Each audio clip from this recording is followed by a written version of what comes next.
And not just the plunging stock market, but President Trump's sweeping tariffs are now shaking everyday Americans, and they're fighting back.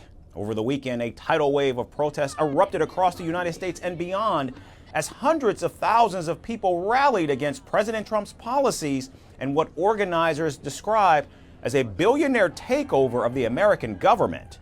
The movement, dubbed Hands Off, staged more than 1,300 mass action protests at city halls, federal buildings, congressional offices, state capitals, and public parks.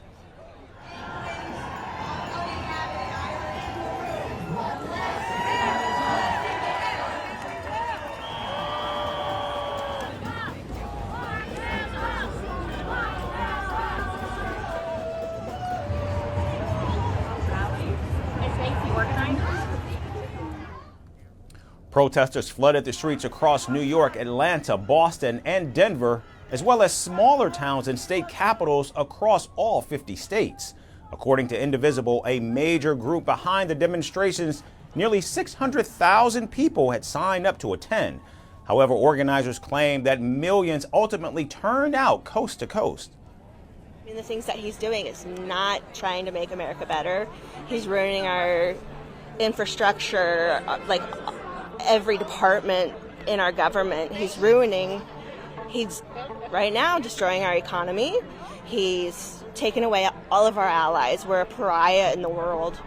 Congress sits back and does nothing. And we have to stand up and take our country back. Even former Vice President Kamala Harris, who lost the 2024 election to President Trump, also made a comeback and voiced her support on social media. Taking to X, the former vice president said, quote, "Today in every state across our nation, Americans are standing up," end quote. The fire also spread beyond the U.S. borders. In Vancouver, Canadians gathered to decry the commander-in-chief's tariffs and reject his suggestion of absorbing Canada as a state. Protesters also waved flags and held signs declaring Canada is already great. It's really important that people around the world band together to stand opposed to Donald Trump's attempt to realign the world into the interests of fascists and strongmen. And I think it's really important for us to say we definitely don't want any part of this plan. Meanwhile, Europe also saw coordinated protests in London, Berlin, Paris, Frankfurt, Lisbon, and beyond. But even as the world rises in protest, the White House remains unmoved, dismissing the rallies as political theatrics.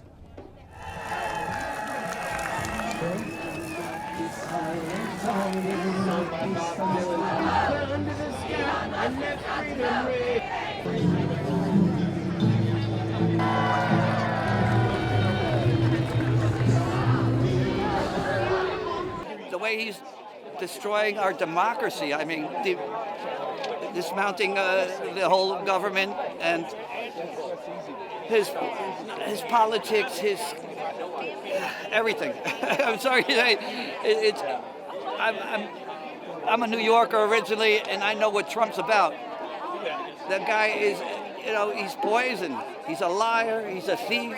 He's a con man. He should be in prison. Still, the momentum is growing. The streets are louder, the signs bolder, and the questions heavier. And as the protests stretch into another week, one question lingers. What will Donald Trump do next? Greeting you with aloha and namaste.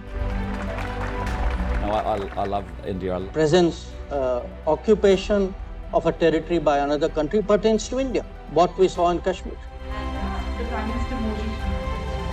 How do you see Trump's America? Yes, the current administration behaves differently from the previous administration.